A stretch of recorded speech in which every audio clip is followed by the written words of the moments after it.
to Ready to be Romanced. I'm Tori. And I'm Cam. And today we're discussing Red, white, and royal blue.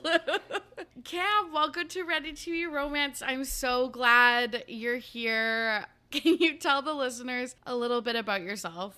Well, Tori, thank you for having me. I'm beyond thrilled to be here. My name is Cameron Gray. As some of you may know me, I've worked with Tori before on Ready to be Petty, and on my podcast, What I Will Say, where we cover pop culture, gay conspiracies, Taylor Swift nonsense, and queer tomfoolery.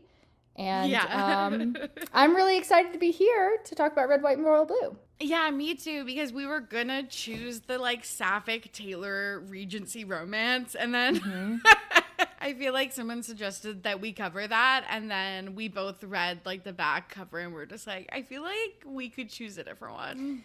If it's the one that is the main character's named Peyton Gloss and it's supposed to be a Kaylor fanfic, I've already read parts of it and made fun of it on my Patreon. And I actually, at least for my first time on this podcast, I didn't want to just come on and roast a book. I feel like that's not in the spirit of everything. Maybe roast a little bit of it, but not the entire thing. That felt kind of mean-spirited. So that's why we're not going, because I would just roast that one. Yeah, this we like in earnest. Yes. Do you read other romance novels or any? Do you read? I always feel like such a condescending bitch when I ask my guests that, because it does sound why do people why are you literate? Why are people so on their high fucking horses about reading? But I'm just curious, because if people don't read romance, I'm always why? And what else would you read that's better than reading romance?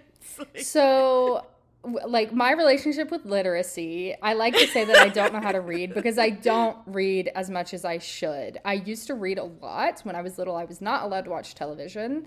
So all I did was read, and I was a voracious reader as a child. And now I really don't read much because I'm addicted to TikTok. And that is just the truth. And I can't focus on something for more than a minute. So even with this, I did the audiobook, but I got through it. And it actually made me think, no, I could keep this going. So maybe I'll read more now. But as far as romance novels go, when I was younger, a teen, I definitely loved me some Philippa Gregory, the other Boleyn girl. Thought that shit was sexy. Enjoyed all of that. Also was afraid to watch porn until I was 19, so I read a lot of fanfic, a lot of that energy. I actually, the only reason I'm here today is because during quarantine I got pandemic madness and wrote something 50,000 words of Chloe fanfic, and that led me to being interested in Glee, which led me to being interested in Diane Agron, which led me to be interested in Taylor Swift. So all love for the smut readers, the smut writers, the fanfic lovers, all of it. I have a lot of love for it. So even though I'm not 100% in the mix, I would say I'm a fan. Yeah. No, I appreciate that. I know there's so many different ways to consume erotica or romance novel type stuff. I was on Reddit today and people were talking about webtoon and anime and stuff like that. There's just a million different ways outside of kind of what people pigeonholed romance readers, to be. And you suggested we cover Red, White, and Royal Blue. So spoiler warning, we're going to be talking about the book. But you hadn't read this book before, but had you watched the movie? I had watched the movie, and I liked it well enough. Okay, you can take this out of you. I'm going to be real. I am one of those weird lesbians that enjoys some male contact, and that is a known thing. It's also known for straight women. Sometimes women can be turned off or scarred by how women are portrayed in pornographic materials or erotica or any of that, and so sometimes it's more comfortable to see two men. It feels less okay, everybody here is having a good time. You can tell they're having a good time. Nobody here is probably being taken advantage of, or at least it doesn't look like it. And nobody's wailing or screaming or pissing and pretending it's... Sorry, am I going too far? But you know what I'm saying. No, being coerced or being really over the top fake or whatever. Yeah, totally. No, I get that. Yeah, that's really interesting. Yeah, I definitely, after reading this book, immediately went to a porn website and looked up MF Really? Yeah. So was it you and the guys? No, I just watched two dudes. Yeah, yeah. Yeah. Yeah, it's so funny. So this movie came out and I was like, this looks like something I would be thrilled to watch, but then I also have the same problem with you is like I'm addicted to TikTok and like I like can't sit down and watch a movie. So it just like never came back around. But I'm really, really glad that I finally, got to read and watch. So it was written by Casey McQuiston and it was published May 14th, 2019. This was something that shocked me at the book too, is it is grounded in real life, but then also like so fake at the same time. Right. Like it's like the real royal family, but like COVID didn't happen. President Trump didn't happen. The royal family is like kind of a mix of real and fake people. I like had no idea that it was like this. I did find it interesting that they were like, no, Trump didn't get elected. Actually, this bi guy's mom got elected. And now the Prince of England and the son of the President of the United States are being gay together. And I was like, frankly, visionary. That's the world I want to live in. That's better. That's a lot better than Trump getting elected in 2016. Let's fucking go with it, No, literally, right? The world that you want to live in. Also, I love royal romances and rom-coms, and I love, for some reason, I'm not even American, but like White House. Like I loved that Katie Holmes movie growing up, The President's Daughter and stuff like that. Like, I don't know. There's something about the like Secret Service and the expensive house, I guess, that I like. I really like fiction about ultra wealthy people because I just want to go there. You know what I mean? I'm sorry, I want to be rich. I would love to just not have to think about money ever. I want to be like a fucking prince. That'd be great. Princess, what have you. So like it's indulgent to me in a lot of ways. I would that's actually a word I would use to describe this. Very indulgent. There's no President Trump. We're all rich, we're royalty, or we're like the most important politicians in the US. Like all of that, extremely indulgent. They're all super hot and they're all regarded as like the heartthrobs of their countries and stuff.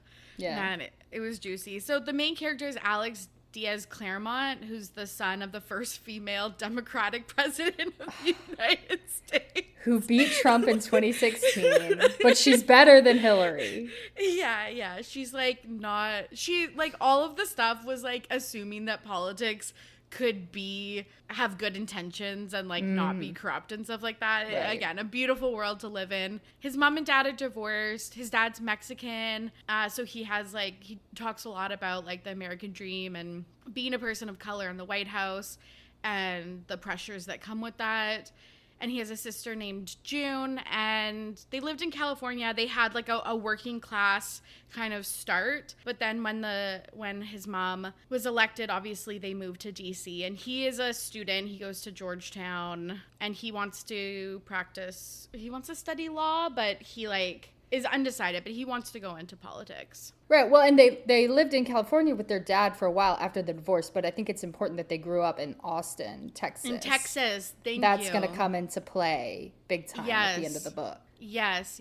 Because the dad is also like, he's a senator. So in, I think, California. So there's like, they moved around a little bit for their parents' jobs. Alex and June go to a wedding of Prince Philip, who is the Queen's eldest son. And William. It's William. Yeah, it is straight up William. They're like, he's a little bit bigoted and like a little racist. Everyone's like, it's fucking William. And his wife, like literally, no, his mom is Catherine. Like it is kind of like a weird, like, did you like that it was like half real, half fake with the names? I was just getting confused. I guess I didn't even notice. I forgot that Kate Middleton is also Catherine, so I didn't even notice. But yeah, the royal trio, because there's a White House trio, and I guess there's a royal trio. But Philip is the oldest brother. He's William. Henry is the youngest brother. He's our heartthrob, and I guess he's the spare. He's supposed to be like Harry, but it's going to go a different way. And then they have a sister named Beatrice, right? Yeah. And she's a drug addict. Yeah. Which also, it's like Beatrice is Harry and Will's cousin. Oh, right. Yeah, I see. It's funny. I didn't even put any of that together, but you're right. They're really Yeah. going for it there. Yeah, they are. And on the way to London, Alex is like, yeah, fuck, we're gonna have to hang out with like Henry. And he's so annoying and he's so boring and he's so pretentious and he's like really rude to me. June's just like, yeah, for sure. And at the wedding, they're like antagonizing each other, but like in a flirty way.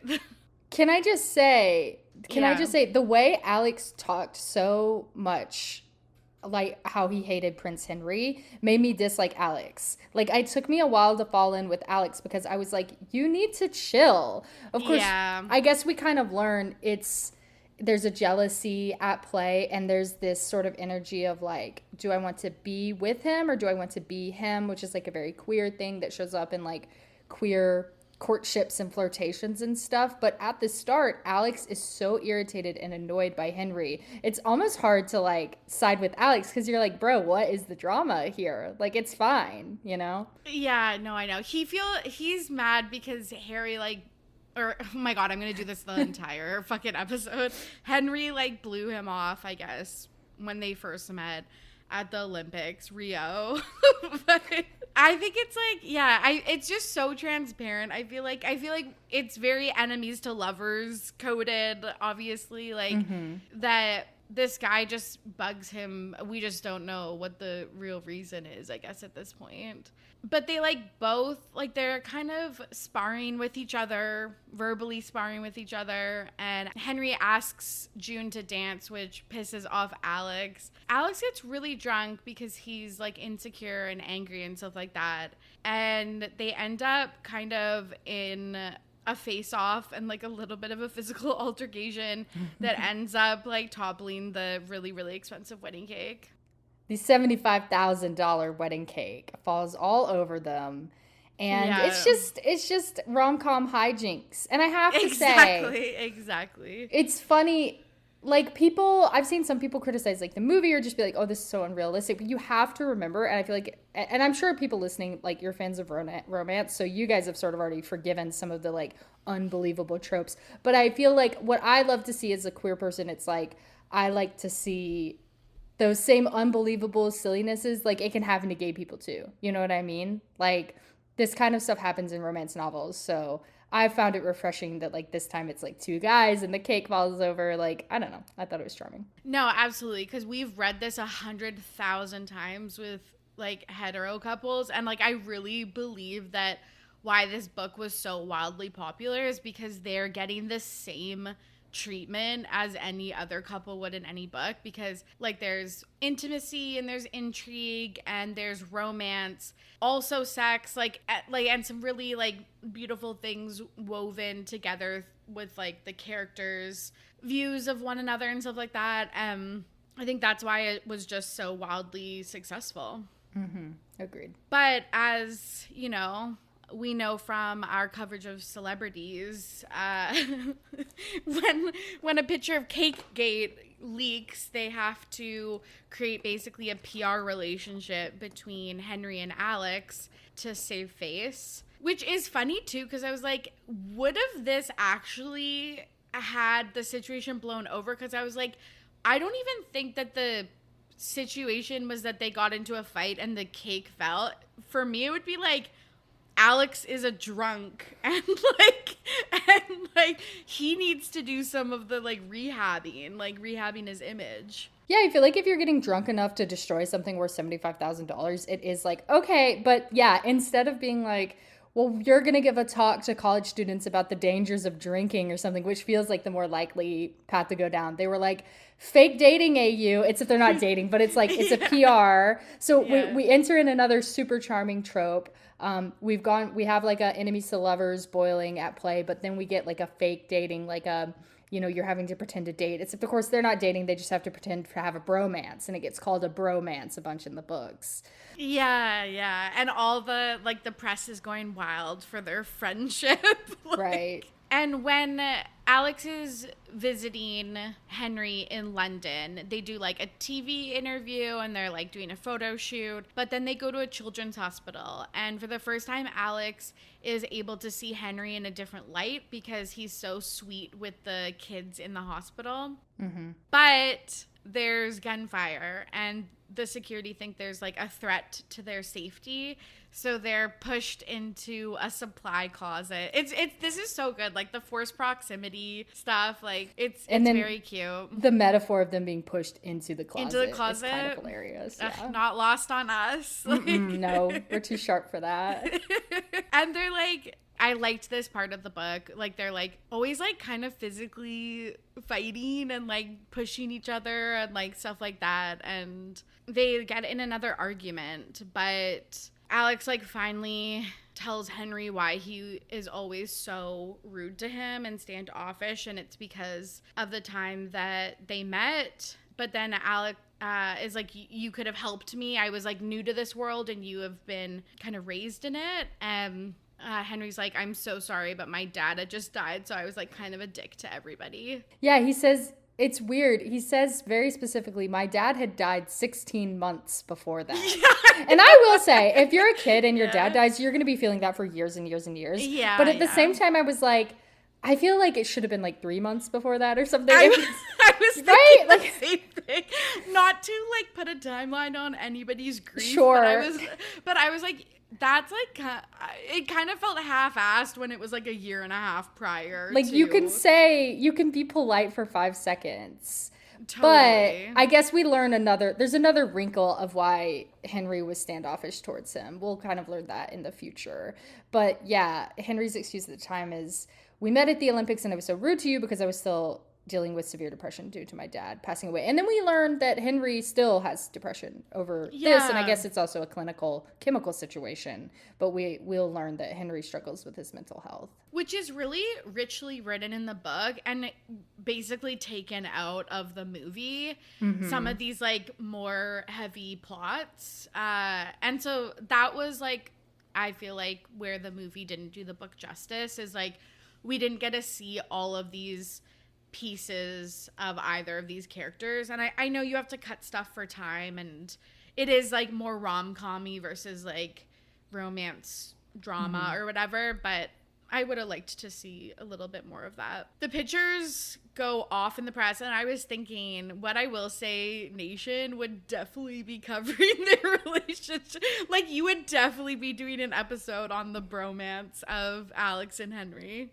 We would have people shipping them. And I think people in the book do a little bit because, spoilers, when they get outed, which I'm sure you guys can all imagine happens, there's like tweets, they read tweets out and people are saying, I knew they were dating, I knew they had something going on. That would have been me. I would have been shipping them and loving it. You would have written the Tumblr Master timeline. Post, exactly. Yeah. Of all of the times that they had like intersected. It's so funny. We learned that the president is running for re-election, and she offers Alex and June, the sister, jobs on the campaign.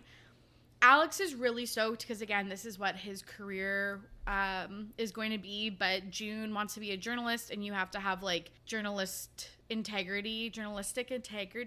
Can't relate. I don't know what that is. So I know. You have to be like unbiased in your coverage or whatever. So she's like, don't want this. And the mom seems like a little like pushy about it, but it kind of, I feel like, goes a little bit unresolved. Like, but maybe we'll get a June sequel. Yeah. Well, can I ask, did you sense, so there's another character on the White House side of things that makes up the White House trio, and her name is Nora, and she is the granddaughter of the vice president. And Correct. She used to date Alex, but she's like, I guess a queer, like she's like fluid, but not super open about it or anything. But she's another character. She's kind of annoying because she's always like doing math. And in the movie, she's way cooler. In the movie, they write out June and just let Nora kind of be both these characters. And I liked her more in the movie. But in the book, she's like, there's a 76% chance you're bisexual. Like, she's always saying, like, the person. And I'm like, never be that friend. Don't be that friend. But other than the math thing that she does, I like the character of Nora.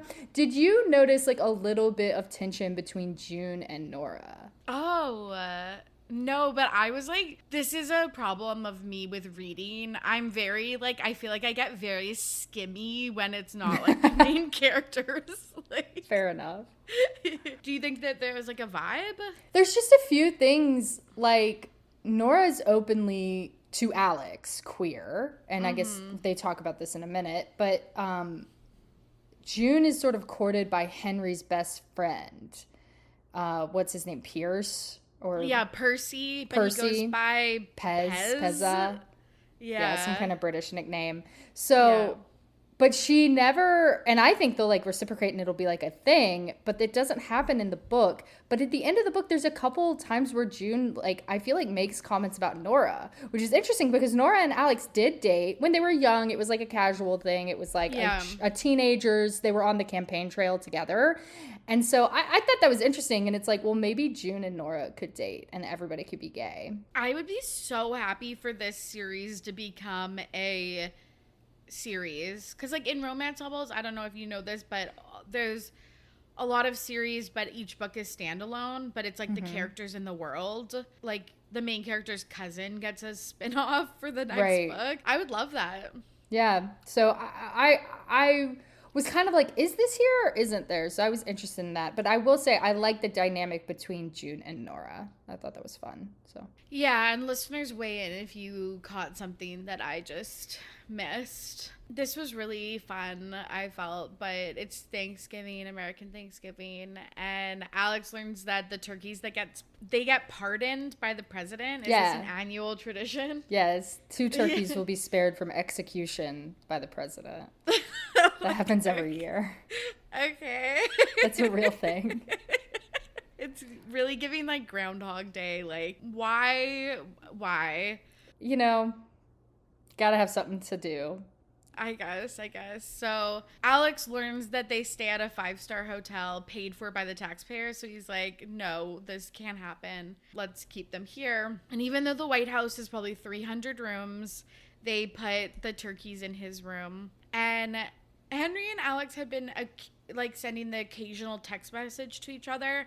But Alex just kind of like off the cuff calls Henry because he's an insomniac. So he's always awake when Alex calls. And they're just like talking to each other. But like Henry like goads him into like, you know, trying to get the turkey to gobble and stuff like that because he's afraid. It was very cute. Yeah, the silliness of the situation seems to like Alex forgets like we're not really friends. We just text sometimes. Yeah. And he calls him to like talk about the turkeys, and then they end up having this like in-depth phone conversation. In the midst of it, Alex is like, "Wait, we've like never talked on the phone before." Yeah, like are we real friends? Right. We're supposed to be enemies. But they're still like, I don't know, they're softening, but yeah, they still have a wall up. Christmas happens and the whole family's together. Like I said at the top of the episode, his parents are divorced, but they, you know, spent the holidays together. And they get into a big fight about, like, Oscar is recommending certain campaign tactics to Ellen. And Oscar is their dad. Yeah, Oscar's the dad. Ellen's the mom, and she's like, I won this campaign. She does have a southern accent. I won this campaign on my own in 2016. And so she's like insulted and they get into a big fight. Alex calls Henry again and they talk about their families being like he really vents about his family and Henry's there to like give a listening ear. A listening ear. Thank you. Henry is, I think, asked by like the publicity team to come to Alex's New Year's Eve party, his famous New Year's Eve party, and he invites his best friend Pez, and so it's the, you know, Henry and Pez and then Alex, June, and Nora, the White House trio, and they're like getting drunk, they're dancing to rap music, it's like a big rich party. At midnight, Alex kisses Nora because, again, they used to date, but it's just not serious. It's like, oh, I don't have anyone to kiss on midnight. I'll just kiss my best friend, like someone who's standing next to me. Very relatable.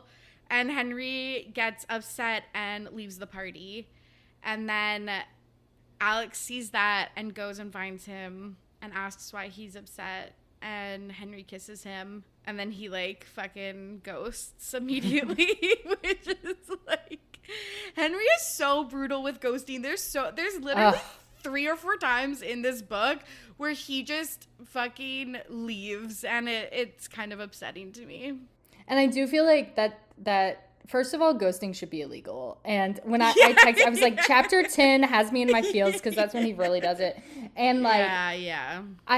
But I also feel like that's very British of him. And it's like, we don't talk about our feelings, keep calm and carry on, stiff upper lip. Like, so I think it's kind of in character, I guess. Like, he doesn't even know what to say.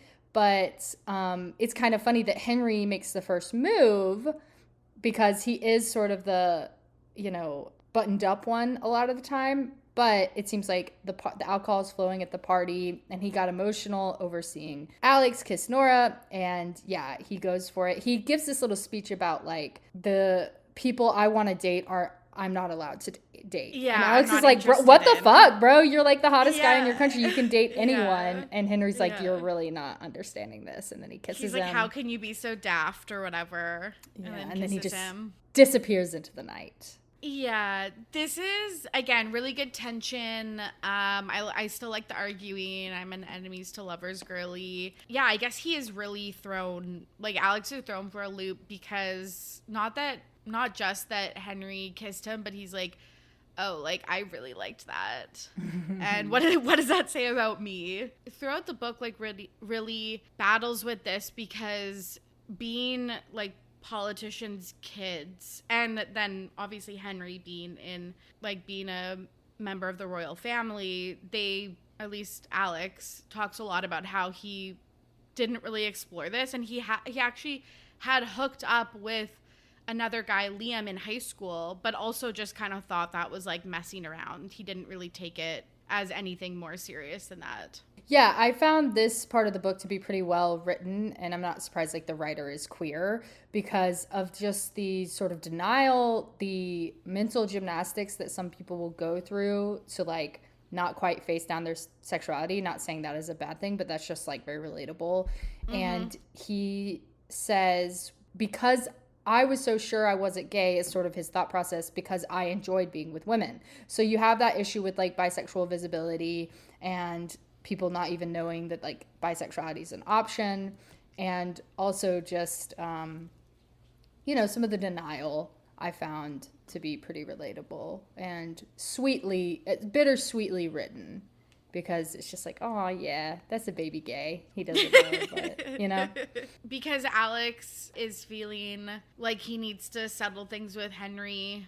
There's like a state dinner at the White House, and he asks his security team to get Henry alone in the red room. Very, I felt like BDSM coded with. I wish. Red room. I gotta say, I wish, if I had one wish for this book, is that it would have been smuttier. Okay, it was like almost off PG. Page. Yes. Yeah. Like, in the romance genre, people will say, like, the sex scenes were off page, or it was a closed door romance, which is, like, basically, like, it's either fully, like, ... or, like, I felt like this was, like, halfway there, where it was like alluded that they had sex, or, like, one of them went down on each other, like, something like that. But I was like, give us the deets, like. Right. Like, did they use the word cock once? Like, no. I don't think they did. Like, I don't think they said anal one time. I was like, no, what? Didn't. So, but I mean, I guess that's fine. Like, I didn't know how they were going to do it, because I'd seen the movie, and the movie, like, they don't show, it's not like full frontal nudity, but, like, they like let you know, like, oh, they're having sex, they're having oral sex, like, whatever. But I was like, how is the book going to handle it? Is it going to be sort of explicitly written? And it wasn't. And I think I could have done with a little more explicitness, but me too. We kept texting each other at certain parts of the book, and we were just like, when is this, like, gonna happen? I wanted it to be like the books that I read, where it's like, it's down to, like, the hand placement. And yeah, like, or, like, the feeling, you know, in whatever hole somebody's in. Like, tell me, what's going on with the holes Give me a status report on the holes is kind of. There was none of that. Yeah, I was like, but that's okay. I was disappointed. Yeah, it's just a different type of book than the type that I normally read. But yeah, I did want more deets. But they make out in the Red Room. It's funny. It's like against a portrait of Alexander Hamilton, which Alex is named after. I love all the royal stuff and the presidential stuff. It's so fun. And Alex is like, we're going to separate. Like, we're going to go back to the dinner. We're not going to talk to each other. But then you're going to come up to my room at 11 p.m.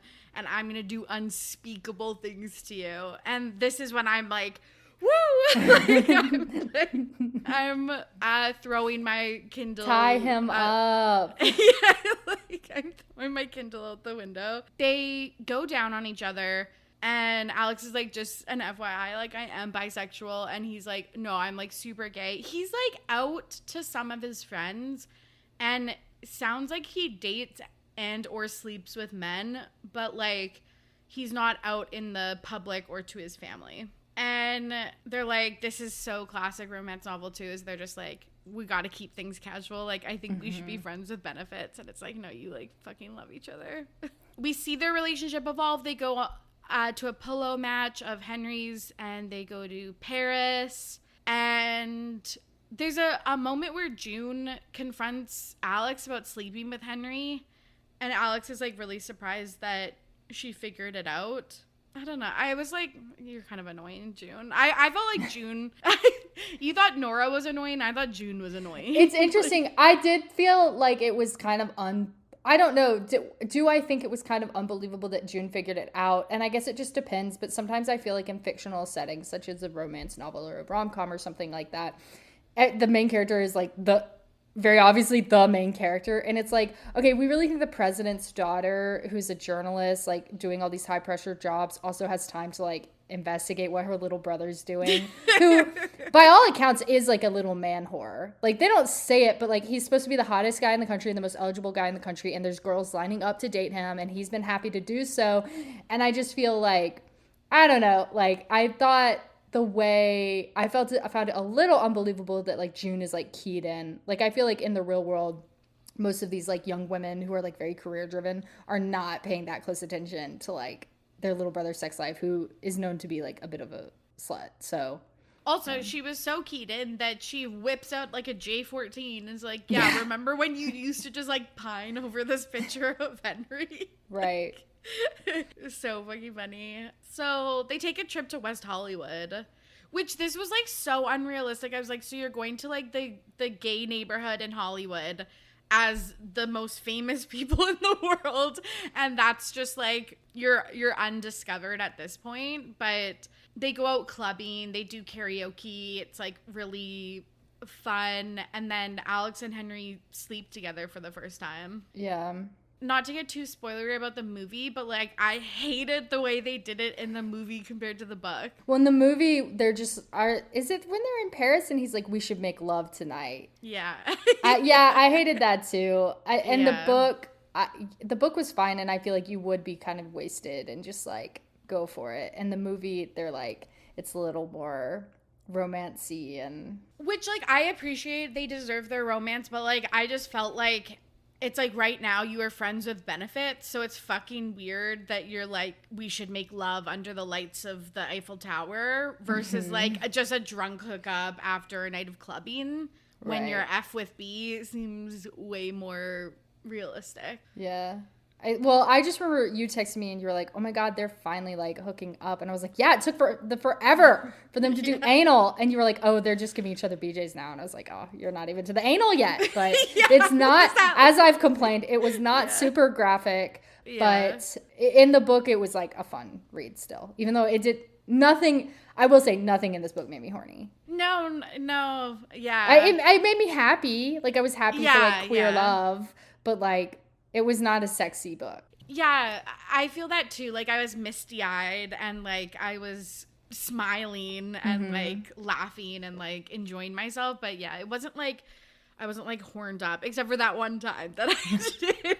Like, anyways, what happens next? They are at the DNC, the Democratic National Convention. We find out, this is like a big reveal, but basically Alex has been on a campaign trail before when he was working with his mom for her election, and one of the people that really helped was this man named Rafael Luna, who is a Mexican man who is out. Alex really sees like camaraderie and friendship and mentorship from this man.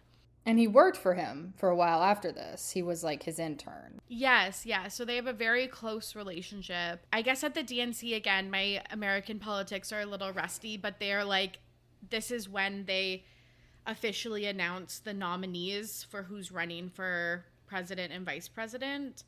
And so we learned that it's, you know, the Claremont campaign, and then this man, Richards, and then his running mate, Rafael Luna. And Alex is like shook to his core. Yeah, I feel like I'm not sure that the Republican National Convention and the Democratic National Convention usually happen at the same time. But I also thought just at the National Convention, they find out it's going to be Richards, and then they start speculating, and then later it's announced that it's Luna, but I could be wrong. But no, basically, you might be right. But basically, yeah, Rafael Luna, he's a senator. Alex worked for him. He was an ally to the Claremont, which is Alex and, you know, his mom, his family's campaign. And then it's this huge shock that he comes out as Richards, which is like the Republican conservative running mate. He's an independent, so it's like not unheard of, but everybody's like, what the fuck? This is such a betrayal. Like, how could Luna do this? So Alex gets pretty fucking emo about it. Yeah, and Henry goes and visits him, which was really nice, at the hotel where the DNC is being held, and that's important for a future plot point. And they oversleep. The PR team, the woman named Zara, like, barges in and catches them, and she's like, okay, you gotta tell your mom what's happening, because this might, like, ruin the presidential election that's happening. Right. And in the movie, Zara is played by Sarah Shahi, I believe is how you say her last name, and she was in The L Word. She was Carmen in The L Word. So that's no way. Fun little like queer cameo for anybody who used to watch The L Word. And she did a good job. No way. And then just wait, is she? I thought she was the woman from Sex Life, from that crazy Netflix show. Yeah, she is. Maybe. I don't know. She's an icon. Okay, it's like a fucking crazy Netflix show. Like, it is actually basically porn. And like, Slay. So is The L Word.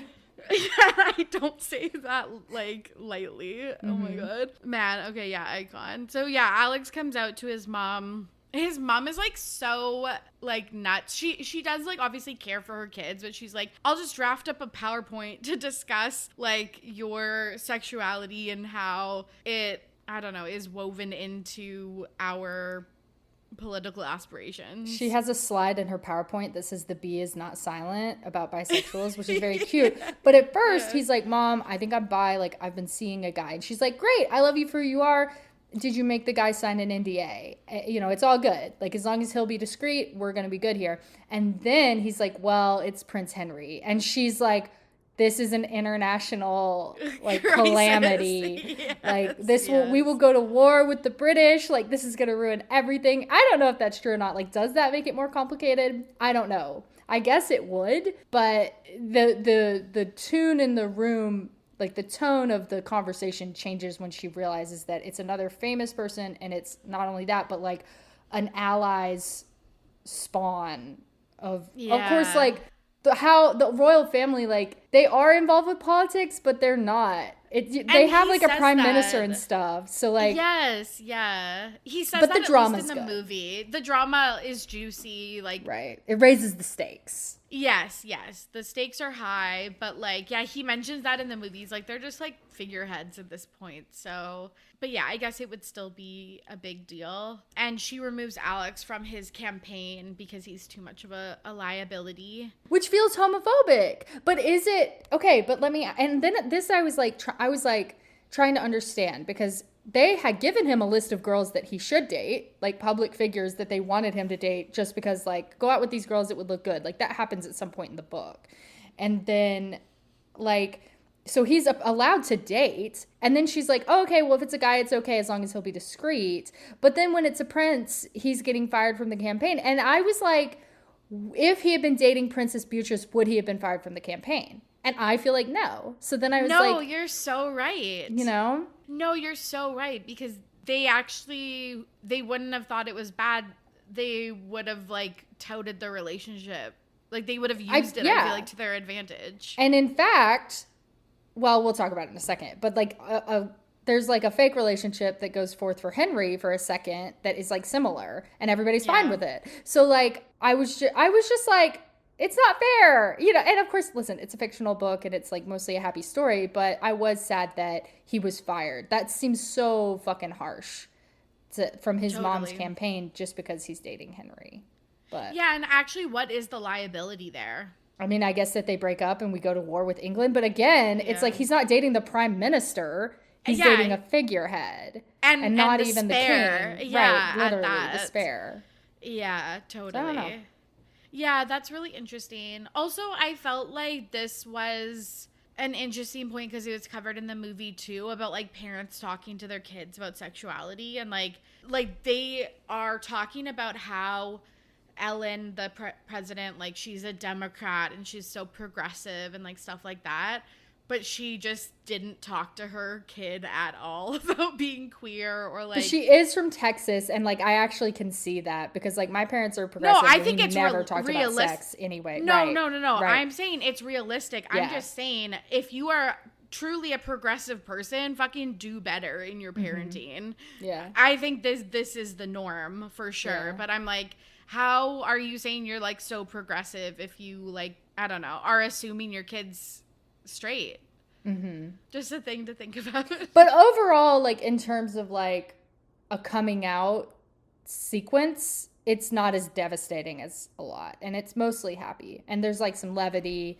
Like the mom's like, we're gonna need pizzas in here in the movie, and she like orders a bunch of food in the book too, and she's like, listen, we're just gonna sit down and figure this out, which is how Alex is a lot of the time too. You can see like he gets these tricks from her because like when he's stressed out, he likes to make plans and write lists and like write briefs and bullet points, and so like it's kind of cute that they're similar in this way. It is very similar. So the crew goes to the Diaz house in Texas, and Alex is like, oh, like, I'm actually, like, straight up in love with Henry. Like, I need to tell him that I want to, like, make this serious. Even though, like, it is pretty serious. But anyways, so he takes him down to the lake in the middle of the night. And they're kind of, like, skinny dipping type thing. This is so brutal. But Alex starts to tell Henry that he loves him. And he, like, doesn't say it back. He swims away when Alex is like mid-sentence, and then he leaves right away in the morning and doesn't say anything to Alex. And this chapter got me in my feels. I guess we're about to go into chapter 10 when Henry has ghosted Alex and he won't respond to him. And the way that the author describes how the first day Alex just texts him like 4 times and is like, okay, well, and then like he keeps trying to goad himself to like check his phone. First he's checking it once every hour, then he's like, okay, I'll just check it once every 2 hours, and every time he looks at it he hopes there will be a text message. I was devastated. I have lived that. So awful.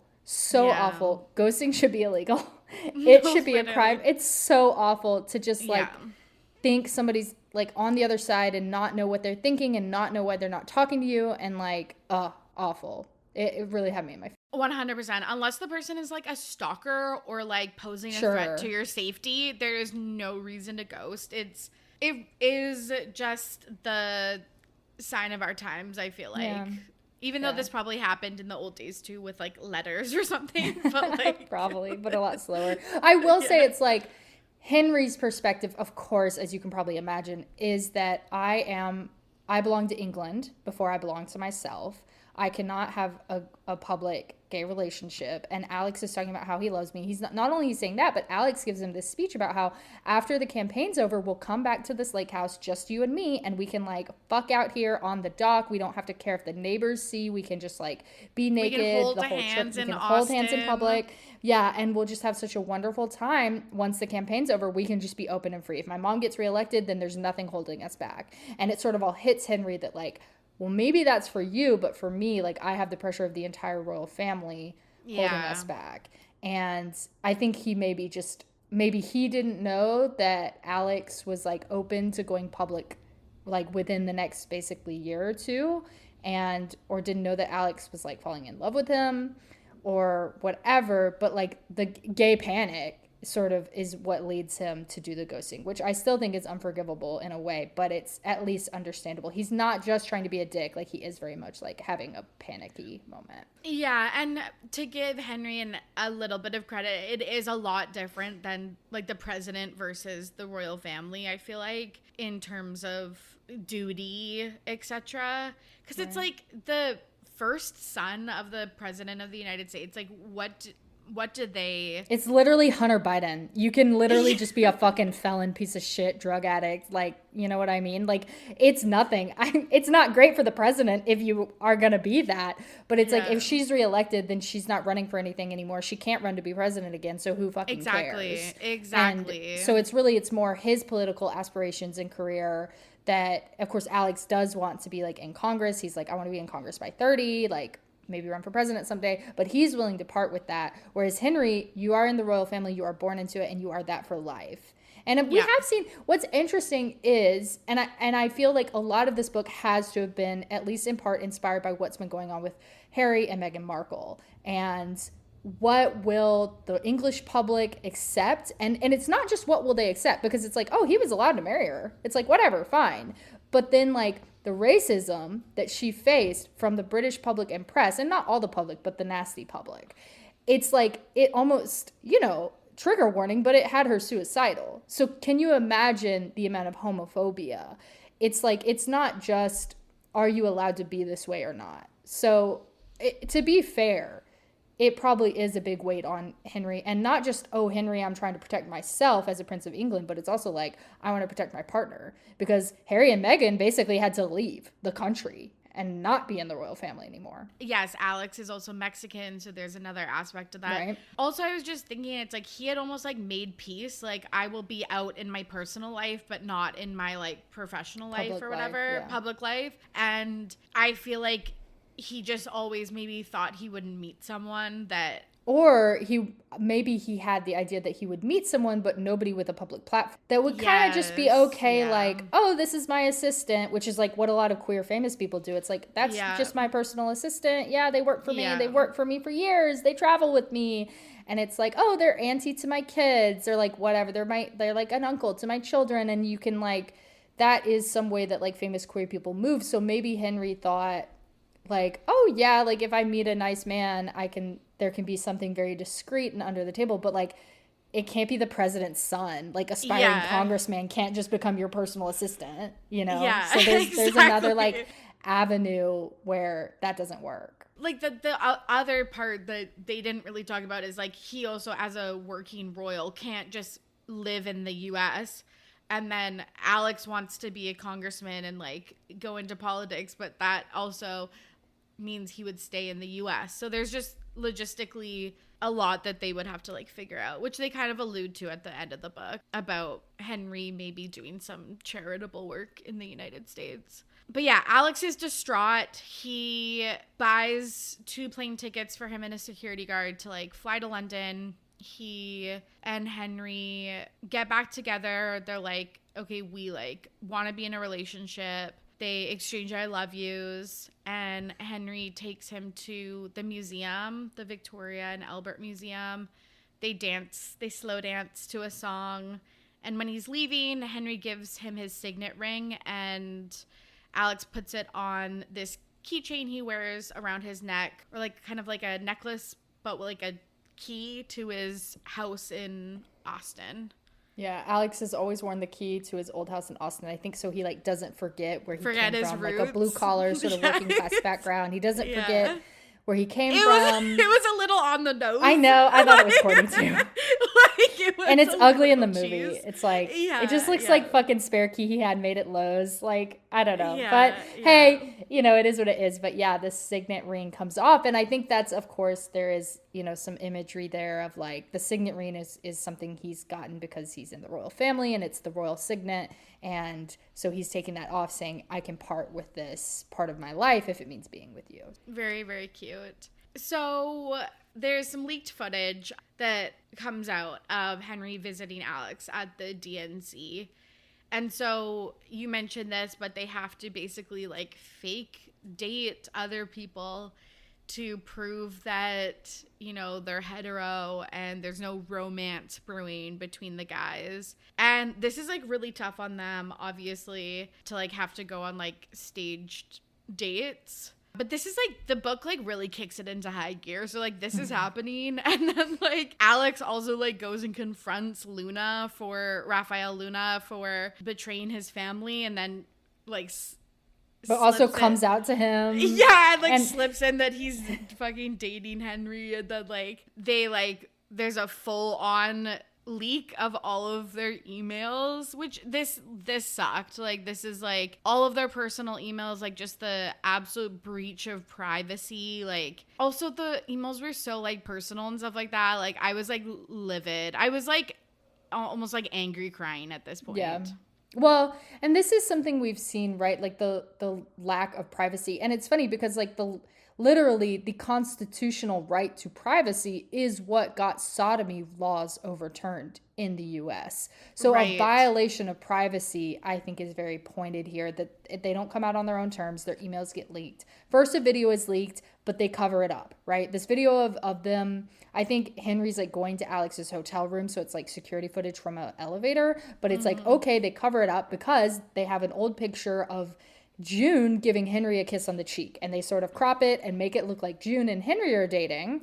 And then Alex goes on a fake date with Nora, which is fine. They used to date, so it's like, okay, so they go out and they like kiss and like have a little date, and you're like, okay, maybe they'll get through this. But then the emails leak, and yeah, it's a huge violation. And this is something that like a lot of queer people live in abject horror of and fear of. Yeah, and it was it was pretty gnarly. Like it was pretty, because it wasn't, you know, it wasn't just them exchanging their I love yous. This whole book is filled with emails back and forth of like them writing each other poetry, but also like complaining about their families or friends to each other. Like it's pretty fucked up. So, and they have to confront their families and fill up the king, I guess, right?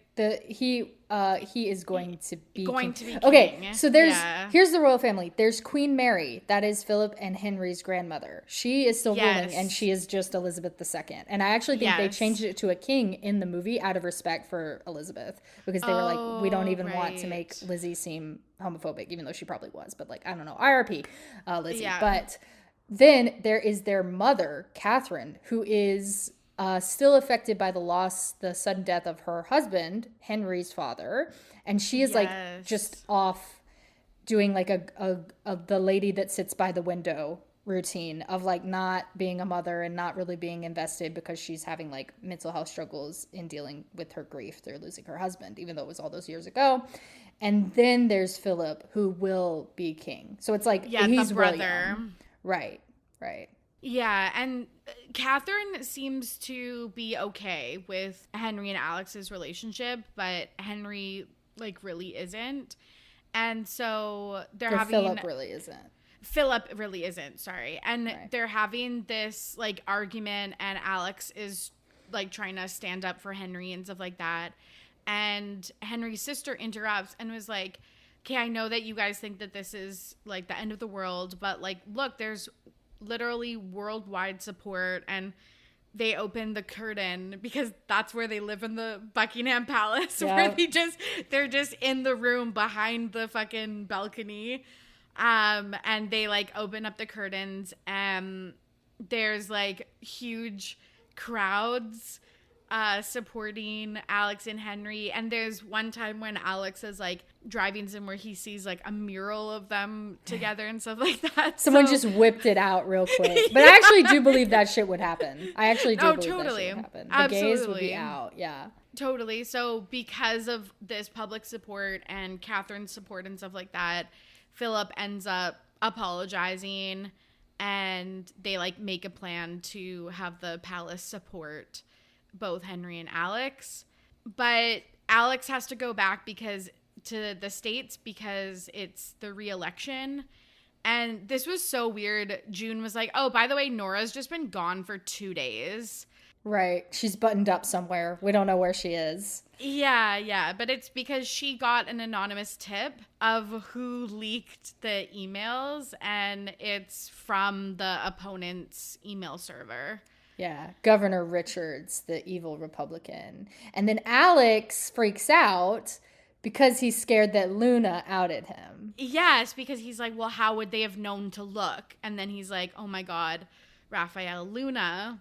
And then so Alex confronts Raphael and he's like, no, I would never do that. He talks, this is so dark. He's like, when I was young, I was an intern for Richard, and he like got me drunk and like basically alludes to him assaulting him, and then definitely trying to, and then he like blackmailed me into silence. So I actually am double agenting here.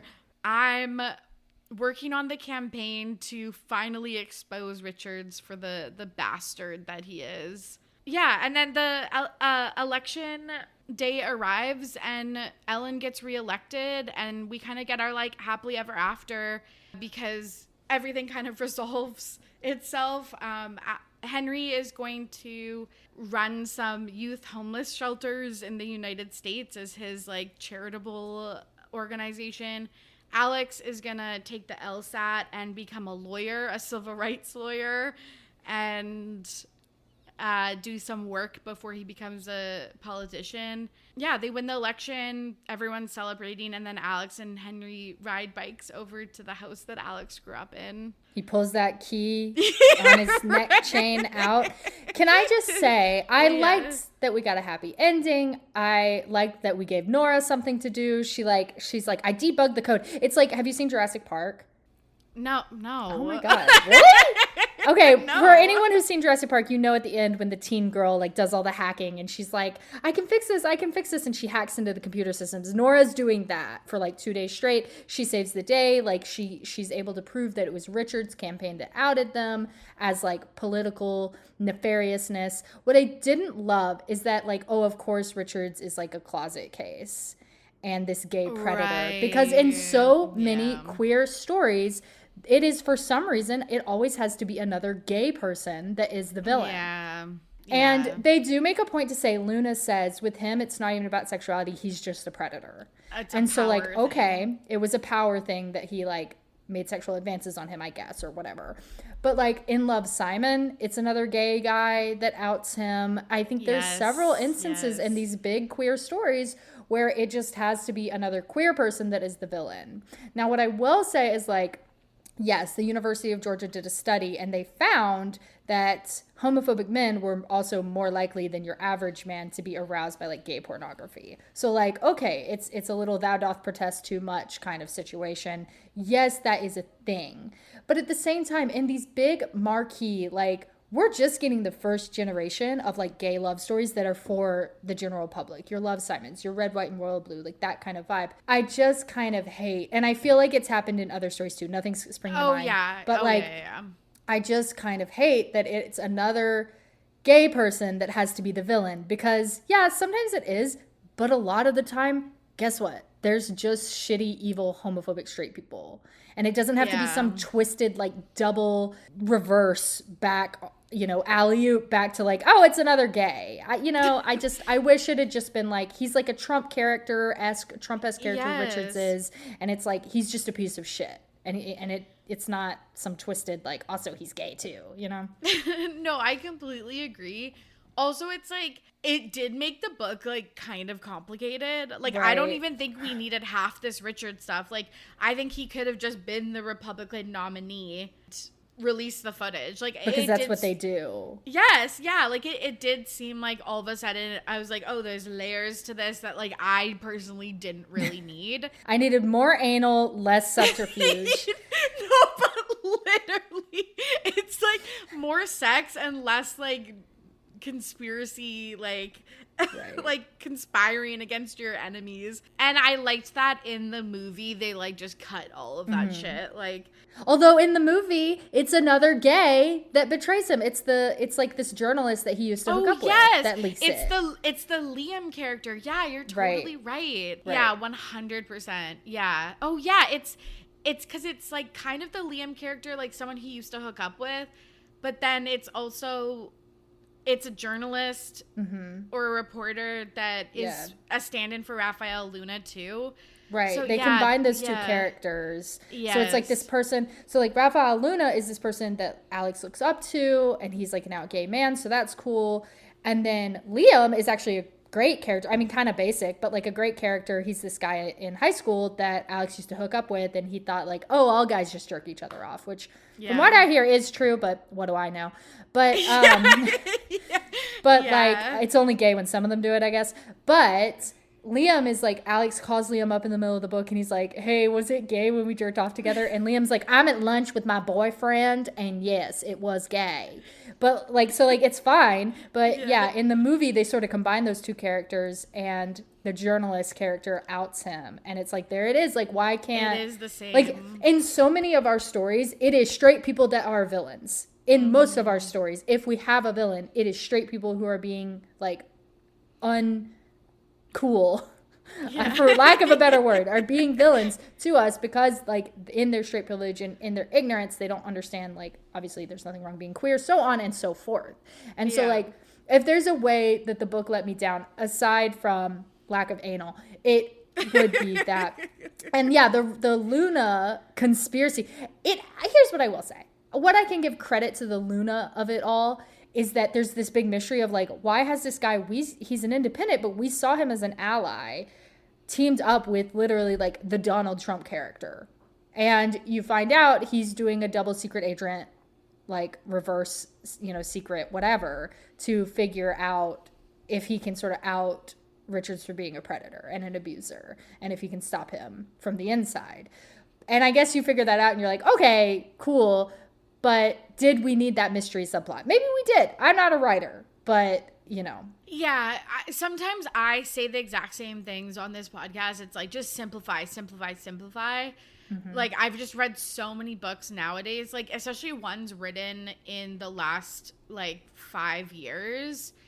It's like, and maybe it's true of, again, the times where it's like you just need to keep the person's focus. So you're just throwing a bunch of things at the wall. But it just seems like, it's like I've read books on this podcast that were like written in 2000 and then in, 2020 or whatever. And it's like, man, oh man, the complicated and complex storylines, like you have to be so fucking tuned in to not miss things. Whereas like, in other books that I read that were written a long time ago, it's like you could like miss a chapter and still like know what was going on. I don't know. Yeah, I also found it a little unbelievable just knowing what, and maybe you have to suspend disbelief, but just knowing what I know about American politics, that like this conservative campaign would like tell this gay guy like, yeah, come on over, that by the way, he knows that you're gay and like a predator, and you're just like, yeah, come on through, be my running mate. You're like a gay Mexican, but guess what? Conservatives love that. It's like, no, this isn't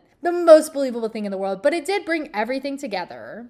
Yes, And everything gets kind of summed up at the end. Would you say, is there any type of like, there's supposed to be a second one coming, right? It was so popular. Are they going to do a second one? Yeah, I don't know if there's going to be a second book, but there'll be a second movie that Casey is working on as, I think, the showrunner or producer. Okay. Yeah, executive producer. But I don't know if there'll be, I hope that there's a complimentary book to it. There's also a bonus chapter in the collector's edition that, because this is also a very romance thing, is like there'll be like an epilogue that is like a time jump and shows the happy couple doing happy couple things. So I won't spoil that for people who want to read that, but it's later down the road and you see what they're doing like in their careers. Let's do some roundtable discussion. We can talk about the movie, then we can answer some listener questions. Okay. So our internet investigation, this is our cursory peruse of the internet of things you need to know.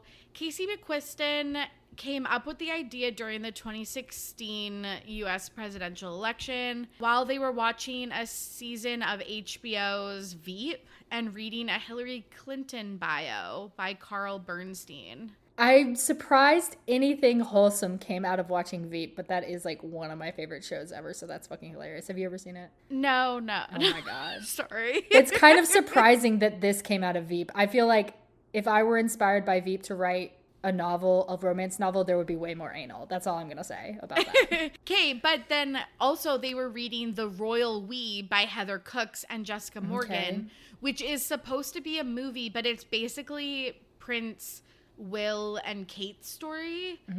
But she also hooks up with Harry, the Harry character. It's very interesting. Okay. It's a good book. There's a sequel too, and so I guess they just combined all of these kind of interests into this book. This was really interesting, apparently, because in the movie and in later editions of the book, Henry loves Star Wars, but allegedly those were all Harry Potter references. Oh, okay. So they removed it because of the transphobia from... Yeah. Oh, that makes sense. Okay, our Wonder Whys, these are unanswered questions for the listeners. Yeah, I was like, is this just kind of actually straight up Prince Harry fanfic? I think a little bit. With the way they call him the Spare, and I guess that's just what they say in England, but like... Harry is the Spare. Harry, Henry, like they're basically the same name. He's the little brother. Like, come on. Harry's real name is Henry. Yeah, there you go. Harry is just a nickname. So, yeah, but I was like, yeah. And Henry's like the hot one. Harry's obviously the hot one of like the British royal family. There's definitely some similarities. Yeah, and then I wrote, does Henry kind of have a point? And then I like don't remember what I was alluding to, but I guess it's probably just like... Sometimes I do think Alex was like a little unfair, and we talked about this a bit, but like, yeah, just like their circumstances, while similar, are different. And I feel like sometimes Alex was a little bit unfair to Henry. Yeah. Yeah, that was my first takeaway from the first few chapters, is that like his hate boner is like way too hard. But when we have complex feelings about someone, sometimes that happens, and we do learn more. We didn't even get into this too much, but like Alex has almost always had a little crush on Henry. He saw him in a magazine when he was younger and was like, oh, that's the kind of guy, like he's so good at handling with the public, like I want to handle the public like that, like I want to be like him. And then when he first met him, he had sort of always hero worshipped him a little, and then he was rude. So it's more complicated than just like, I don't like this guy for no reason, but it takes some time to learn that. So yeah. Our gripes and grumbles, these are nitpicky problems we have with the book. Again, not enough sex scenes. Like, I know that you and I are both realists, but like the fact that Texas is really close to flipping blue just... Did we even talk about like they win the election because Texas turns blue, which is like I wish in our lifetimes that was the reality. They tell me every year that it's happening, and Beto O'Rourke comes out and tells me that it's going to turn blue, but like I'll believe it when I see it. Let's just put it that way. Totally. It just like when I was reading, I was just kind of like eye rolling a little bit. And then I hate that, like I understand it, but like I hate when fucking Henry just ghosts Alex like multiple times in the book, because I just feel like it's, a very immature way to handle things. And it's pretty brutal. Like you would, I feel like, have abandonment trauma from your boyfriend, like bailing on you multiple times in the beginning stages of your relationship. Mm-hmm. Yeah. Yeah. I think, ghosting, like, I don't want to throw the word abusive around or anything, but like, gosh, is it hard? Gosh, is it just hard? And whatever, I guess I would just say to the list, it's like, whatever problems you have, it's just always better to try and talk about them. Like, try and talk them out, or write a letter or something. Don't just ghost. Yes, if you can't say it in person, like, do it over the phone or text message or a letter or something like that. Like, even just like, listen, give me 2 weeks. I can't talk to you right now. Yes, that is the other thing. Mm-hmm. There's a difference between the silent treatment and ghosting versus being like, I need space. I'm setting a boundary. I will talk to you in 2 days. Right. Because when you don't give a deadline, you are just trying to punish the other person. It's what it feels like, at least. Yeah. Yes, and make them feel like, yeah, they're going crazy and it's all their fault and stuff like that. Sequel screw. This is the tea on any upcoming sequels, seasons, or general reception. We talked, there's a bonus chapter in the collector's edition, and then of course it became a movie, so it did so well. The movie was released August 11th, 2023 on Amazon Prime. It has my fave Nicholas Galantine. Straight king. Heterosexual icon. He's come out as straight, which I do respect. I respect when people come out as straight these days. Like, it takes a lot to be brave like that. But I also, I'm interested to watch how that story unfolds. Let's just put it that way. Totally. I did an episode with Cam a few weeks ago about just rip to this bi icon, right? Nicholas Galantine. Yeah, it is funny. I feel like the trend is very bi boy aesthetic, very artsy, the loose fitting pants and stuff like that. And so him coming out as straight is really funny. But he does talk about playing queer characters, because this isn't the only queer character he's played. Really? No. Harry Styles, obviously, gay icon. Harry Styles. He plays Harry Styles in that movie, right? In The Idea of You. And then in the Mary and George TV show that he's in with the redhead Julianne Moore. Okay. He's also gay in that. Interesting. I found it interesting, and it's interesting. In The Idea of You, I did not think he came off as super gay or anything. Whatever. What does that even mean? Sure. But I was surprised at how gay they made him look in Red, White, and Royal Blue. Is that wrong to say? I was just he really seems gay. So whatever that means. I know. I know what you're saying. Even it's these Paul Mescals and Nicholas Galantines of the world. What does that even mean that they look like they're queer? And the Harrys of it all and stuff like that. But man, oh man, that's so funny. I feel like they did him a little bit dirty. I felt like he's so hot, and he's still obviously gorgeous in the movie, but they really did make him look like a uptight, nerdy loser. Gay boy. Yeah. Yeah. So props to the costuming and the lipstick team. I don't know. Whatever they did, it worked. He looked really gay. Oh my God. And then there's Taylor Zakhar Perez, who's Alex Claremont Diaz, and then Uma Thurman as Ellen Claremont. What a get for this movie. Are you kidding me? That was a get. No, Uma Thurman doing an Amazon Prime gay rom-com in 2024, or 2023. It. Wild times. And she's loving it. She did all the, not obviously, but they had to cancel all the press because the movie came out during the SAG-AFTRA strikes, but they were doing press for the second movie announcement, and she is just eating it up. Good for her. Love to see it. Yeah. People were really shitting on her Texan accent. Did you clock that? I guess I wasn't that's a great accent, but I wasn't this is worth shitting on. But I also I'm not from Texas, so we have very different accents spread throughout the South. I am from the South, but not Texas. Yeah, I didn't notice it, other than it's oh my God, that's Uma Thurman playing a Texan. But can I just say, the voice actor doing all the different Texas draws of Eleanor or Ellen, the mom, Uma, and Liam's Texas drawl, but then also throwing out those Spanish words in the overly formally pronounced way that only a white person can say. But then the British accents, he earned his dues, I guess, in that. So funny. I follow this creator, Leo Gonzalez, on TikTok, and he does this running bit about how Spanish speakers are portrayed in English movies, right. And it's exactly this. It's just hello, mijo. Right. Overdone, sort of. Yeah. It's there's the time where the reporter and Alex are talking, and then he's buenas noches as he leaves everything else in English. It's so fucking funny. Yeah. Anyways, Casey was involved in the movie. They were the speechwriter Ah, So they did a little cameo, which I that's thought cute. was I cute. love an author as a cameo. Love that shit. Me too. Stephanie Me Meyer in too. Twilight. Like, give me all of it. I love all that. Me too. What did you just think about the movie in general?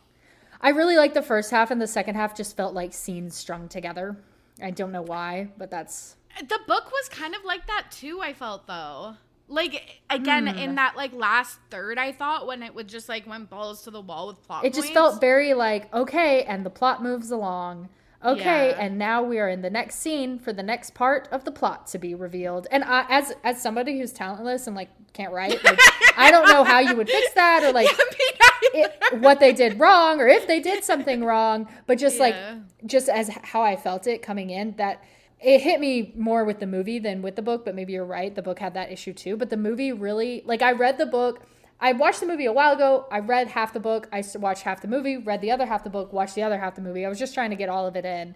And at the end of the movie, I was just like, the book is doing better for me right now. Like, the way it goes from like the museum scene to this scene to that scene, like, I just found myself being like, I don't know. It didn't feel like a story or a movie. It felt like these are a string of scenes. And I'm not sure why, but that is how it felt to me. Yeah, I get that.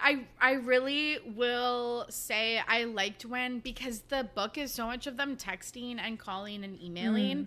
I loved when they made it like they were in the same room together.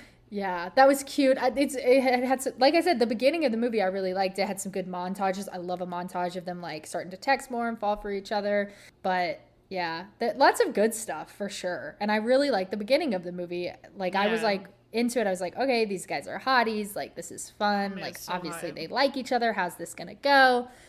And, you know, hopefully the second movie maybe will bring like more of a whole picture together. But I felt a little bit like almost low budget for like how big of a movie it was, and like very 2000s rom-com, and I like that. Like, I like when it's like a little, like, they took out like all the social justice pieces basically and just made it fun. Like, yeah, I do have to say, like, in the book there was just a little bit of like, everyone's represented. We had a trans employee. We had a bisexual, a gay man, a bisexual man, a queer woman. Like, and it was just like, some people are Mexican, and, this character is representing this race, and this box is being checked off. And so, like, and maybe that's just the nature of trying to get to like places we need to be in representation. Sometimes we're so used to like it just being straight white people that like it almost feels like, I'm not saying they did anything wrong with that, but like I could feel it. I could feel the effort to be inclusive, and maybe that's a good thing, but it just like it felt structured, and it didn't come through in a fictional sort of fluid, like natural way. It was like, here comes our pride parade marching down the character list, but that's okay. Like, I'm glad the characters were in there, but as like time evolves, it won't have to be so much like that. It'll be a little more natural. But yeah, and I do feel like there is like almost an obligation that queer romances have that like something that straight romances like don't have. Like, they have the like they either maybe feel it internally or just pressured by expectations, I guess. So yeah, I get that. Okay, is there anything else you want to say about the movie before we kind of talk about some of the gripes and grumbles that I have with it, basically? I'm excited for the second one. Good soundtrack. Like, I'm, fun movie. I would say go watch it. You know what I mean? Oh, yeah, definitely. I highly recommend a watch. It's 2 hours. I was, like, shook to my core when I saw that. Right. But it flew by, especially the first half. Okay. Our internet investigation, all the promo was canceled for the movie, which fucking sucks, because I want to see those boys on the red carpet and the looks and stuff like that so bad. Like, I'm really sad about that. So I'm very excited about the sequel and like all of the press they'll get around that. Our Wonder-Wise, okay, this was like, the book hinged on Henry not being able to have a relationship with Alex, obviously, but I was like, as the spare, can't they like pretty much technically do anything? Like, Harry was a fucking nightmare. He wore that Nazi costume. He like partied and gambled and like hooked up with so many women. Like, so it just, I was like, yes, this is realistic, but I was also like, the Spare we've seen be a fucking nightmare. Like, do way, way worse things than dating a man. Like, Jesus Christ. Well, it depends on who you ask, right? Because I think a lot of people Yeah. in England would say, oh, boys will be boys. Like, oh, he was just joking with the costume. Oh, like, well, he's supposed to date. He's supposed to party. Like, what's he supposed to do? Oh, he apologized. But in real life, we've seen he had the audacity to marry a black woman and then ask that she be treated with respect. And again, they've been run out of the country. So I actually don't think... You're right. I don't think it's that unbelievable that this would be such a hang up for You're them. right. And in fact, No, I you're actually so found right. one thing I found unbelievable was how they basically took one convo and like a few supporters showing up for the queen to be Yeah. like, fine, I guess you guys do whatever, and like his brother to be like, yeah, okay, because even Harry and Meghan haven't gotten that, right? So No, that's so true. and I just, not that this is part of the question, I kept finding myself wondering, like, what would it be if it were the William character that were gay? Like, what's going to happen? Because, you know, I mean, that surely wouldn't be allowed. And we've kind of, you know, lathered ourselves up into believing that, oh, yeah, there's a gay Prince of England thanks to this book. But, like, there's not even that yet.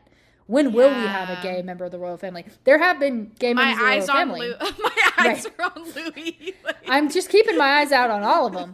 But like, I think you and I are going to talk about on my podcast in the coming weeks, we're going to jump on and talk about like gay historical figures, gay presidents, gay royal family members, if I can find any. But like, it's almost unbelievable how easy it ended up for them to be, in my opinion, because I actually think it would be worse. yes. So. Also, we can use some of the book references because Yeah. in their love letters, they quote famous, like queer, like historical King James, figures. yes, Yeah. of the King James Bible, according to the book. At least I'm going to look into that. But Yeah. apparently, he funded the King James Bible as a way to get the papacy, or I shouldn't say the papacy, the Church of England, I think, off his back because he had a male lover. So, and Yeah. he said something like, "Well, Jesus had John, and I have Sir Anthony or whatever his name was." And he was like, okay, cool. I didn't know that. But yeah, so there queer people are riddled throughout history. It's just hidden from us. Yeah. So, but Yeah. again, when will we have an open prince? Surely, you know, in the next generation or two, if there is a queer person, I don't know. Gabby tells me, for those of you who don't know, my girlfriend's British, but she tells me that Princess Anne is allegedly maybe like kind of dykey. Oh, interesting. Because maybe she's a widow, but she just like does her own thing. Yes, like it's very like Yeah. perfunctory marriage. Yeah, she has a masculine energy for sure. So like, Yeah, I don't know. yeah, Who yeah. knows? But Interesting. yeah, so I found that somewhat believable, and it was what I know about Meghan and Harry that kind of informed that, because Meghan's literally just a woman, Yeah. and you know, I mean, she is a black woman, but like she's also like a famous actress. She's gorgeous. Like, why would there be an issue? But there still was, right? No, you're so right. You're so right. Okay, my gripes and grumbles. Henry had a Bitmoji, which like that really fucking killed me. I hate when movies put in like apps or technology that you know are just gonna be, because this was, again, it was, I guess, filmed in 2022, released in 2023. It's like that's already passe. So yeah. just don't put that fucking The shit book in. dates itself a lot too. Like they're name dropping celebrities or certain songs, and like you're like, okay, I mean, you're allowed to do that, but it definitely dated itself. 100%. Oh yeah, I hated they're like, let's keep it casual, and then Henry's like, or I can't even do a British accent. I think can't. we should make love tonight. Yeah. That's not how he even says it. He has a more, And that's like Cockney. Don't ask me to do a British accent. And Alex is like, I'm down. Like, it just, I know that it's like, I guess, supposed to show like he's British and like buttoned up or whatever, and then he's like an all-American boy, but like, I don't know. I was just like, okay, that's not really keeping it casual, Henry. Yeah, agreed. Agreed on Henry's ugly clothes as well. You have this Yeah, note why here. did they put him in the fuggliest, like, khakis with the, like, seams up the front or whatever? I forgot. Ugly. Yeah, I don't know what they're called, but, like, so ugly. And then, like, the fuggliest, like, thick ties that were, like, always a weird color. Like, and when they went to the lake, he was wearing a suit, and I was like, yeah, I know he's supposed to be, like, you know, the prince and stuff like that, but, like, he definitely would have maybe worn like a trouser, like a slack and a white shirt. Like, I feel not, like the royal family's fashionable. Especially the Harry of it all. Like, they're... yes, right? Am I wrong? yes. Like, I feel like they usually look pretty put together and appropriate for the situation. Henry never did. He was, like, always in these ugly, very buttoned up, like, overdone suits. No, totally, because it's like when Will and Kate, like when they came to Canada, they went like rowing and stuff like that, and they were wearing like a rain jacket and like jeans, and they were nice, and it's not like they had like rips in them or anything like that. So it's just like, okay, like it's a little like, again, too on the fucking nose. Like, we get it. Okay, this is the biggest gripe and grumble I have, meaning the most nitpicky, but like they talk about the key around his neck, and he's like, I actually don't think I've ever owned a key. And then they're going to sneak out to the museum, and then he grabs his key to the gate of the Kensington Palace, and it's like hidden in a fucking bush. I was like, that would never fly, and you do own a key. It's right there. It's that key. It's your bush key. That's the only bush he's going into, though. Totally. Yeah. Yeah, and then, like, I don't know. I was just kind of like, okay, like, Alex's, like, coming out speech being the hinge of whether they'll win or lose the election. And just, like, the pressure that, like, so it's like, okay, you can date a man publicly, but if you guys break up, it's the end. Like, it's like, he has to be your forever. Like, people will accept it if it's your soulmate, but if it's just like a boyfriend that you're dating in your 20s, like, say goodbye now. Like, what? Right. Yeah, that's there, and that energy is another like homophobic thing that's applied to queer people, and I'm sure the author didn't like intend for this, and it's sort of like, I guess that is probably what the older people, like the president says that to him, oh, this better be forever, this better be forever. She keeps saying to him, like, if we're going to take this risk and let you come out and whatever. But like this idea that queer people aren't allowed to be messy, like, yeah, or just the date first around. lesbian couple that ever got married in like Vermont or wherever it was legal in one of the earlier days in America got divorced, everybody like shamed them and was like, you shouldn't be doing this. And it's like, no, the equal right is that we get to be just as messy. We get to be human. We get to get married, and we also have the right to divorce. And I run into this where like, you know, I'll talk about like queer gossip and stuff, and people will be so upset. But it's like, if I was gossiping about a straight situation, nobody would care, because gossip is, at least in a lot of cases, is just like a part of pop culture. It's part of the ecosystem. You know, it's like, why are you listening to that Taylor Swift album? Oh, because she dated Maddie Healy and you want to hear the songs about it. Like, it's part of the ecosystem. But all of a sudden you start talking about queer gossip and everybody's like, oh, that's repulsive. You shouldn't speculate. That's so wrong. And it's like, no, we get to be messy too. We get to like gossip. We get to be, you know, we get to have our own little messes and our own, like, you know, just our own divorces and our own, like, we can date someone and tell the whole world when we're 20 and think we're there forever, but it's okay if they're not, because we should be equal. We don't have to be better then. We just need to be equal. To put that pressure on your child is so fucking ridiculous. And like, also, it's like, do you actually want your kid to end up with the person they're dating at 20? No. Like, my parents would have said no. I guess if it's the Prince of England, sure.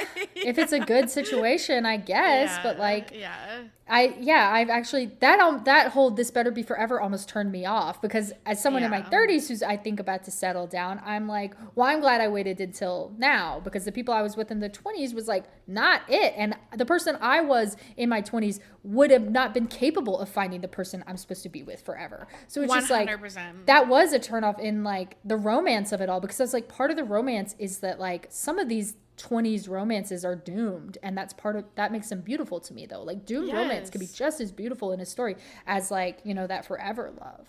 But totally yeah, I was fucking annoyed with that too. I feel like that can happen in other like straight romances, where it's like, if it's like the CEO of a company or whatever, and he's like marrying someone, and it's like, it better be like, you can't get divorced, because then everyone will turn on the company. Right. Or there's like, oh, you know, this marriage, we need it to work so the families, the two families can, you know, pass their kingdom hoods on to each other, or like some of those pressures and energies come. So I'm not saying it's like just because, but it was a little bit of the turnoff for the mom to be like, I'm this woke, like accepting mom, but you better not fuck this up, you or it's not, or you're not allowed to be gay, basically. Yeah.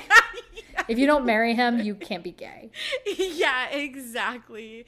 Yeah, it's like people would be okay with this if it's, your soulmate, but if you're just casually dating someone, like, that's not allowed. Gays don't get to do that. Yeah, you can't just like even like hook up with somebody.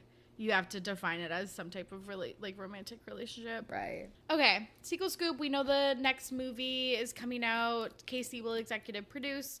It was announced on May 9th, 2024, so I guess we'll probably get it in 2026. Okay, let's wrap up. We have 3 listener questions. At Megan E. Stewart, friend of the pod, who do you have a bigger crush on? Do you have a crush on any of them? I am a lesbian, but like I appreciated Henry. I think is like he's hot. Yeah. I think he's hot. Yeah. Yeah, I feel like I equally have crushes on both of them. But Nicholas Gallenstein is my current celebrity crush. Love that. She also said, "Did you love or hate the movie? LOL. A girl wants to know." I really liked it. Yeah, I liked it. My favorite movies are like What a Girl Wants or like A Cinderella Story in the early 2000s that are just kind of like somewhat cheesy, low budget, lots of rom, lots of com, and this was that. So I was very easy watch. Easy watch. Yeah. At Xnozal, Christy, also another friend of the pod. She said, "Dude, this was a DNF for me. Did you like it?" Does DNF mean did not finish? Yes. Not enough anal. I'm telling you. That's what they did was. Not finish enough. Yeah, so Christy did not finish in multiple ways. I finished it, which I was actually like, I was almost like, I'm going to try and read this, but I am incapable of reading, so I will just be reading the Cliff Notes if I can't finish it, but I finished it. So You did. I was like, I was proud of myself for finishing it and like having thoughts on it, but the bar is very low for me to succeed at things these days, but yeah, I think I liked it. Like I didn't love it. I'm not like telling people like go read this book. I would say go read the movie. The book is like 15 hours long, an audiobook, or 10 or something. But like the movie's like I'd say take 2 hours on a Thursday night if you've got nothing else to do to watch the movie. Like it's fine. It's a fine little story. Not perfect, but we got into those, but into the issues we had with the book. But yeah, I liked it. Yeah, I'm the same with you. Am I like gonna be like updating my Twitter status being like, you gotta like go see this movie and like stuff like that? Like, no. But if I'm like hanging out on a rainy day with some friends and we're gonna watch a movie on a streaming service, like I think this is like a great option. Yeah, I completely agree with that. Okay, Cam, any final thoughts about Red, White, and Royal Blue? Excited for more queer love stories that are, these rom-com-y, trope-filled adventures. I think it's a good step. Yeah, totally. And also, this is like a really mainstream book, but there is a lot of queer rep in like small indie published books that I've read and stuff like that. Mm-hmm. And this is just one that like made it really big. But there's definitely like the romance genre is making money moves when it comes to like diversity in stories and stuff like that. So especially in like indie publishing. Also, reading this made me think I could write a romance novel. So like if I should, you guys let me know if you want me to write my romance novel where my pitch is like, it's basically like Lilith is sort of like the avatar. Like Lilith is like the mother of all like demonesses. So she's like the mother of all witches, vampires, and succubi. And then like her sort of incarnate is born. And so like there are succubi out there. There are vampires out there, vampiresses, I guess to say. There are witches out there. But one is born and she's like all three. And she's the one who sort of has to maybe defeat the evil of the world or something. Okay, like, I love this romantasy. Yeah, fantasy kind of vibe. It's because I watch all those Canadian sci-fi shows. Yes, the ones that you recommend to Shannon. I feel like I could also write one, and mine would be Olympic. Olympics are coming up. Are you excited? Yeah. Did you see they had like they released pictures and the beds are like made like kind of small. They're like trying to discourage sex in the Olympic Village. And I said, not if Tori has anything to do about it. Not if she's writing those characters. Yeah, like in Sochi when they gave them like cardboard beds that could only hold like one person basically. And then apparently they just distribute like tens of thousands of condoms. Right. So I feel like there's something there. I think there is. I think you should write it. I'm supportive. Okay, I love that. Okay, Cam, thanks so much for coming on. Can you tell the listeners where they can find you and anything else you want to plug? Absolutely. You can come find me. Just search What I Will Say wherever you get your podcasts or at What I Will Say on Instagram, TikTok, Tumblr for my like pop culture queer ramblings. We talk Taylor Swift a lot, but we're talking other things. And yeah, just come through. We'll have a fun little chat. And Tori, thank you so much for having me. Thanks, as always, for coming on. And that's the story of Red, White, and Royal Blue. Thank you so much for listening. And thank you to Cam for joining me on today's show. If you didn't hear last week's episode, I wanted to let you know that I am going on summer vacation. I will be back in August. You can follow me at Ready to Be Romanced to see what I am reading for episodes when we return and the official return date.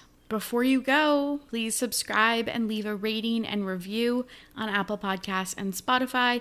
If you turn on automatic downloads on your Apple Podcasts, you for sure won't miss when we do return later this summer. If you'd like to suggest a book, you can do so via the links in the episode show notes. I appreciate you so much. Our next episode when we return from the break will be Forget Me Not. Until then, happy reading. For Ready to Be Romanced, I'm Tori. Goodbye.